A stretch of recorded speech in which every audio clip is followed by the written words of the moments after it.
ছাদে গিয়ে দেখি কাজের মেয়ে স্নান করছে, পরনে ব্লাউজ আর পেটিকোট। আমার পাশ দিয়ে যাবার সময় ফিসফিস করে বলে গেল, আমি ওপাশের ঘরে যাচ্ছি, ওখানে একবার আসবেন দাদাবাবু। তার কিছুক্ষণ বাদেই আমি চুপি চুপি সেখানে গেলাম। ঘরে ঢুকতেই যা দেখলাম, আমার চোখ ছানা বড়া হয়ে গেল। আমার নাম সুমিত, আমার বয়স 40 বছর। আমি একটি প্রাইভেট প্রতিষ্ঠানে ম্যানেজারের পদে চাকরি করি। আমার বেতন প্রায় ভালোই ছিল। আমি বিবাহ করেছি, প্রায় 10 বছর হতে চলল। আমার বিয়ে 10 বছর হলেও আমার কোনো সন্তান হয়নি। 5 বছর আগে চাকুরি সূত্রে একটি মফস্বল এলাকায় থাকতাম। জায়গাটা শহরের মতো উন্নত না হওয়ার কারণে ওখানে কোনো ডেয়ারি ছিল না, তাই কোনো রকম প্যাকেটের দুধ পাওয়া যেত না। তবে কিছু খাটাল ছিল, যেখান থেকে মেয়ে বউরা বাড়ি বাড়ি গাভীর দুধ সরবরাহ করত। তেমনই এক বৌদি রোজ আমাদের বাড়িতে আসত। তার নাম পিয়ারি। পিয়ালি যদিও আমার চেয়ে বয়সে ছোটই ছিল, তাবুও আমরা তাকে বৌদি বলেই চিনতাম ও ডাকতাম। পিয়ালির বয়স 30 বছরের মধ্যেই ছিল, কিন্তু দেখতে খুব সুন্দর।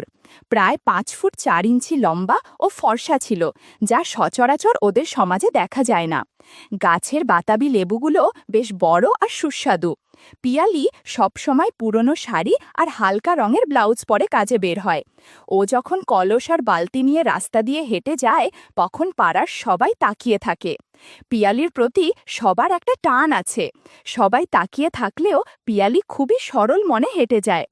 যতদূর জানি, ওর স্বামী অন্য শহরে কাজ করে, সপ্তাহে একবার বাড়ি আসে। মাস তিনেক আগে ওর একটা সন্তান হয়েছিল, যাকে শাশুড়ির কাছে রেখে ও গাভীর দুধ বিক্রি করতে বের হয়। সকালের দিকে সবার বাড়িতে গাভীর দুধ সরবরাহ করে পাড়ার কয়েকটা বাড়িতে ঝাড়ু মোছা, রান্নাবান্না, বাসন মাজা ইত্যাদি কাজ করে। একদিন পিয়ালি আমাদের বাড়িতে কাজ করতে এসে জিজ্ঞেস করল, দাদা, বৌদি বাড়ি নাই নাকি গো? আমি বললাম, না গো, ও বাপের বাড়ি গেছে, আমি বাড়িতে একাই আছি। পিয়ালি বলল, দাদা, আমি সারাক্ষণ কাজ করে খুব ক্লান্ত হয়ে পড়েছি।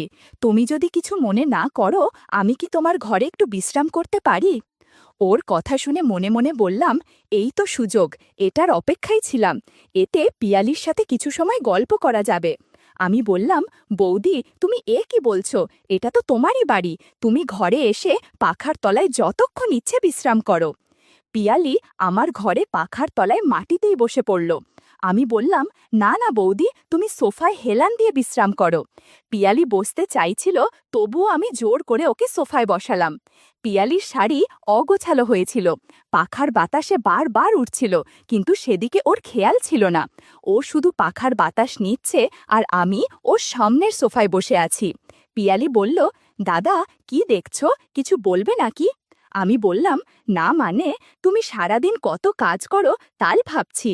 ও বলল, কি আর করার দাদাবাবু, কাজ করেই আমার সংসার চলে। স্বামী ভবঘুরে টাইপের, কোনো রকম কাজকর্ম করে আমার টাকায় ঘুরে বেড়ায়। রাতে লাল পানি খেয়ে দেরিতে বাড়ি ফেরে, একটুও সময় দেয় না। কোনো রকমে চলছে দিনকাল। আমি জিজ্ঞাসা করলাম, এই পাড়ায় আর কার কার বাড়িতে কাজ করো বৌদি? ওই যে তোমাদের বাড়ির 5 বাড়ি পরে সেনবাবুর বাড়ি আছে না, ওই তো তার বাড়িতে কাজ করি। বুড়োর বউ গত হয়েছে 2 সপ্তাহ হলো। আমি যখন কাপড় কাচি, তখন বুড়ো মাঝে মাঝে আমার দিকে তাকিয়ে থাকে। অনেকটা অস্বস্তির সাথে কাপড় মেলে দিতে হয় রোদে, কিন্তু আমার কিছু করার নেই, কারণ বুড়ো বেশি টাকা দেয়, ভবঘুরে স্বামীকে চালাতে হয়, তাই কিছু করার নেই, সব সহ্য করতে হয় মুখ বুঝে। বুড়োর ছেলে মেয়ে দুটোই দিল্লি মুম্বাই থাকে, আর বুড়ো রিটায়ার্ড করে বাড়িতে থাকে আর সারা দিন বসে থাকে। এই বুড়ো মাঝে মধ্যে কী সব সিনেমা দেখে বলার মতো না। আমার তো কাজ করার সময় কেমন যেন অনুভূতি হয় ওই সব সিনেমা দেখলে। আমি না বুঝার ভান করে বললাম, কোন সিনেমা? বৌদি বলল, হায় ভগবান, এখন আপনাকেও বোঝাতে হবে নাকি কোন সিনেমা? পরে বুঝিয়ে বলবো, এখন যাই গে, অনেক কাজ আছে। পিয়ালি কাজ করতে চলে গেল, আর আমি বাইক ওয়াশ করতে উঠানে চলে গেলাম। বাইক ওয়াশ করতে করতে বেলা বেজে গেল 12:30। ভাবলাম, ঘরে পিয়ালি হয়তো ঝাড়ু মোছা করছে, তাই ছাদে গিয়ে একটু রিফ্রেশমেন্ট করা যাক। সিঁড়ি দিয়ে উঠে ছাদের মেন দরজার কাছে যেতেই পানি পড়ার শব্দ পেলাম। ভাবলাম, ব্যাপার কি, পানি পড়ছে কোথা থেকে? মোটর তো ছাড়া নেই, কোথাও লিকেজ টিকেজ হলো নাকি আবার?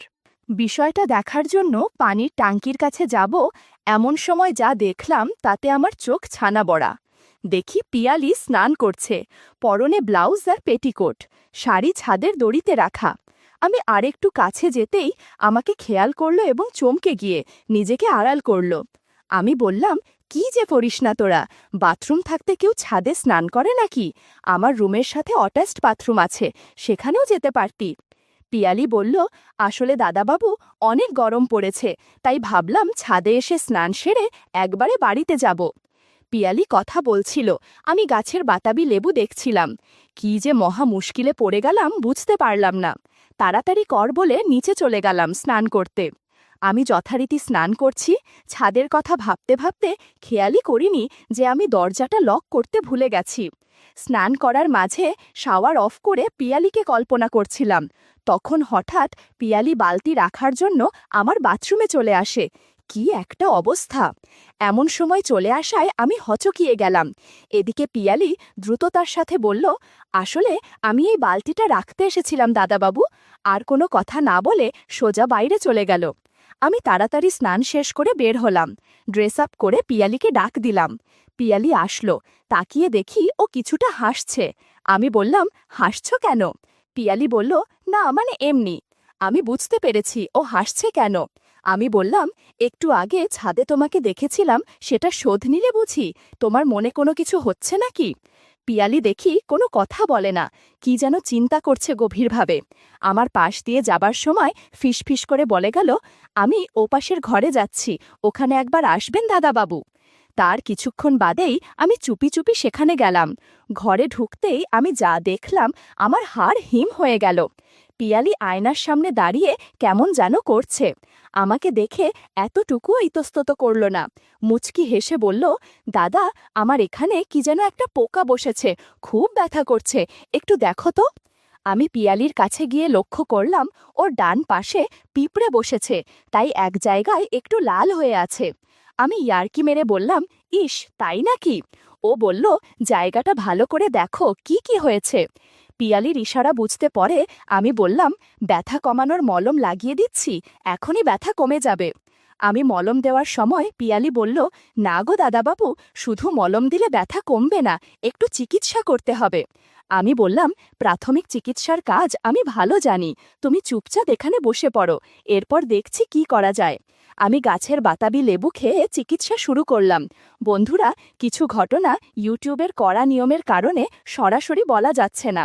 তোমরা কমেন্টে দেয়া লিংক থেকে আমার ওয়েবসাইট ভিজিট করো, সেখানে একদম খোলামেলা গল্প দেয়া আছে। কিছুক্ষণ পর অফিস থেকে ফোন আসলো। কোনো উপায় না পেয়ে মাঝপথেই ফোন রিসিভ করলাম। এদিকে পিয়ালির চোখে মুখে বিরক্তির ছাপ। একটু পর ফোন রাখার পর বললাম, আজ মনে হয় তোমার চিকিৎসা করা ভালো করে হবে না, অন্য দিন দেখতে হবে। তুমি তুমি চাইলে তোহসেনবাবুর চিকিৎসা নিতে পারো। পিয়ালি বলল, ওই বুড়োর নিজেরই তো চিকিৎসা লাগে, উল্টো আমার কি চিকিৎসা করবে সে? পিয়ালির কথা শুনে আমার খুব হাসি পেল। আমি বললাম, আচ্ছা, তুমি কিন্তু চুল ছেটে নিও, অনেক চুলের কারণে আমি কিছু খুঁজে পাচ্ছিলাম না। পিয়ালি হেসে বলল, দাদা, আমরা গরিব, তাই আমাদের জিমে যাবার প্রয়োজন বা সামর্থ্য নেই। তাছাড়াও আমাদের দামি জামাকাপড় ব্লাউজ পরার বিলাসিতা করার সামর্থ্য নেই। হালকা জামাকাপড়েই আমাদের ভালো মানায়, তাতেই মানুষ আমাদের সৌন্দর্যের দিকে তাকিয়ে থাকে, আলাদা একটা টানা আছে। বড়লোকের বউ মেয়েদের মতো ক্রিম অথবা দামি রেজারের ব্যবহার করার সময় বা পয়সাও আমাদের নেই, তাই আমাদের চুল বেশি থাকে। এই চুলে আলাদা আনন্দ আছে, তোমাকে একদিন ঠিক দেখাবো। আমি বললাম, ঠিক আছে, বুঝেছি। একটা উপায় আছে, তুমি যদি রাজি থাকো তাহলে দুপুরবেলায় কোনো এক অজুহাতে আমার বাইকে তোমায় আমার এক বন্ধুর বাড়ি নিয়ে যাব। সেখানে আপাতত কেউ নেই, সেখানে তোমার চিকিৎসা করব। তখন যা দেখানোর তুমি আমাকে দেখিও কেমন? পিয়ালি মুচকি হেসে বলল, দাদা, আমি রাজি আছি। তুমি বেরোনোর সময় আমায় একটা ফোন করে দেবে, তাহলে আমি একটু দূরে গিয়ে তোমার বাইকে উঠে পড়ব। দুপুরের দিকে বাইকে নিয়ে বেরিয়ে পড়লাম। পিয়ালি বাইকের পেছনে বসেছিল আর খাওয়া খাচ্ছিল। আমি আর থাকতে পারছিলাম না, এভাবে আর কতক্ষণ বসে থাকা যায়? কিছুক্ষণের মধ্যে আমরা সেখানে পৌঁছে গেলাম। পিয়ালিকে বললাম, তোমার চিকিৎসা কিন্তু লম্বা সময় ধরে চলবে। ও বলল, কোনো সমস্যা নেই, দাঁড়া রাত পোহালেও আমি কিছু মনে করব না, যে কোনো পরিস্থিতি আমি সামাল দিতে পারি। এরপর আর কথা বাড়ালাম না। প্রায় 4 ঘন্টা যাবৎ পিয়ালির চিকিৎসা করলাম। এই 4 ঘন্টায় সারা ঘরে শুধু চেঁচামেচির শব্দ পাওয়া যাচ্ছিল। কপাল ভালো যে কেউ ছিল না এই বাড়িতে। পিয়ালিকে বললাম, এখন রোগ ঠিক হয়ে যাবে, কোনো চিন্তা করো না। পিয়ালি খুঁড়িয়ে খুঁড়িয়ে বাড়ি থেকে বের হলো। এরপর বাইকে করে পিয়ালিকে বাড়িতে নামিয়ে আমিও সোজা বাড়িতে চলে গেলাম। এর মাঝে আমার স্ত্রীর চোখ ফাঁকি দিয়ে পিয়ালির সাথে কিছু সময়ও কাটিয়েছি। সমস্যা হলো, পিয়ালি আরও কয়েকজনের বাড়িতে কাজ করে বলে আমাদের বাড়িতে বেশি একটা সময় থাকে না। সেই কবে অন্য 2 বাড়ি থেকে ছুটি পেলে আমাদের বাড়িতে বেশিক্ষণ কাজ করে। অবশ্য সেটা অন্য কারণে, যা তোমরা ভালো করেই জানো বন্ধুরা। যাই হোক, কয়েকদিন অফিসের কাজকর্মের কারণে বেশ ব্যস্ত ছিলাম। আগামী 2 দিন পরাপর সরকারি ছুটি পেয়েছি বলে খুব খুশি খুশি লাগছিল। অফিস থেকে বাড়িতে ফিরে এক নতুন মাঝবয়সী সুন্দরী বেশ স্বাস্থ্যবান মহিলাকে দেখে জিজ্ঞাসা করলাম, এ কে? বউ উত্তর দিল যে কাজের সন্ধানে এসেছিল, কাজের মানুষ লাগবে নাকি জানতে। কোথাও কেউ নেই, আগে এক বাড়িতে কাজ করত, তারা এখান থেকে চলে গেছে। এখন ও যাবে কোথায়, তাই বলেছি থাক এখানে। সাথে সাথে আমার মন খারাপ হয়ে গেল। জিজ্ঞাসা করলাম, তাহলে পিয়ালির কি হবে? ও তো এখানে কাজ করে। বউ বলল, পিয়ালি তো আমাদের বাড়িতে শুধু গাভীর দুধ সরবরাহ করে আর ঘর ঝাড়ু মোছা দেয়। তাই নতুন করে ওকে রেখেছি যাতে জামা কাপড় ধোয়া আর বাসন মাজায় সাহায্য করতে পারে। মনে মনে ভাবলাম, আরে ব্যাস, তাহলে তো ঘরে 2টো সূর্য উদয় হলো। এখন নতুন করে ওর সাথে বন্ধুত্ব করতে হবে। পিয়ালির থেকেও কম সুন্দরী না নতুন কাজের মেয়ে। আমি বললাম, যা ভালো বুঝো করো, তবে ওর ব্লাউজটা দেখেছো? যে বাড়িতে আগে কাজ করত তারা কি এইভাবেই রেখেছে? একটা ব্লাউজও কিনে দেয়নি। অন্তত তোমার একটাই দাও ওকে। বউ বলল, দেখেছি, কিন্তু আমার ব্লাউজও লাগবে না। দেখি কাল বাজারে গেলে একটা এনে দিব। জিজ্ঞাসা করলাম, এত কিছু শুনলাম, ওর নামটাই জানা হলো না, তাই এর নাম কি? বউ বলল, চম্পা। কথা চলাকালীন হাত মুখ ধুয়ে কাপড় বদলে খেতে বসেছি। চম্পা এমন সময় এসে জিজ্ঞাসা করল, বৌদি, ছাদের কাপড়গুলি নিয়ে আসি?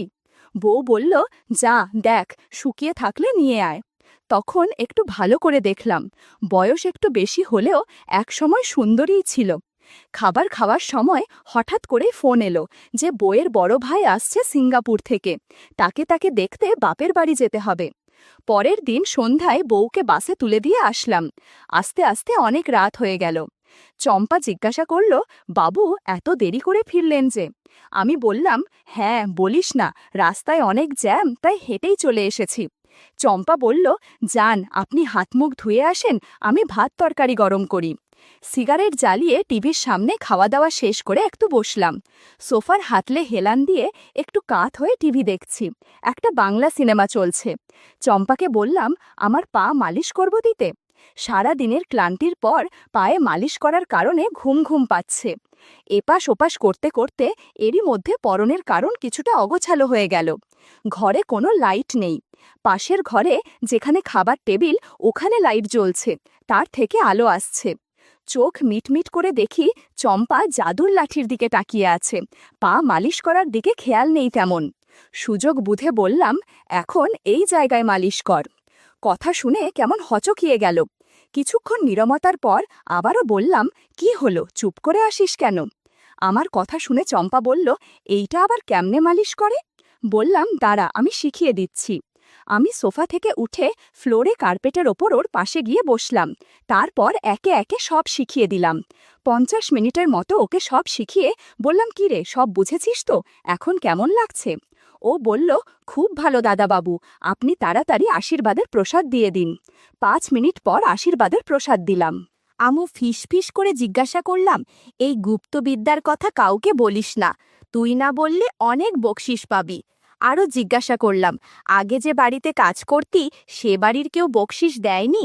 চম্পা বলল, রোজ না হইলেও 2 বা 3 দিন পর পরই বকশিস দিত। আগের বাড়ির বৌদি খুব কড়া, আপনার বউয়ের মতো নরম স্বভাবের না। তবে ওই বৌদি চাকরি করে, যখন বাড়িতে উনি থাকতো না তখন বাবুমশাই অনেক আশীর্বাদ করত, প্রসাদ খাইয়ে দিত। একদিন বউকে লুকিয়ে আমায় একটা দামি ব্লাউজ আর পেটিকোট উপহার দিয়েছিল। কাজের মাঝে যদি এরকম উপহার পেয়ে আমার খুবই ভালো লাগছিল।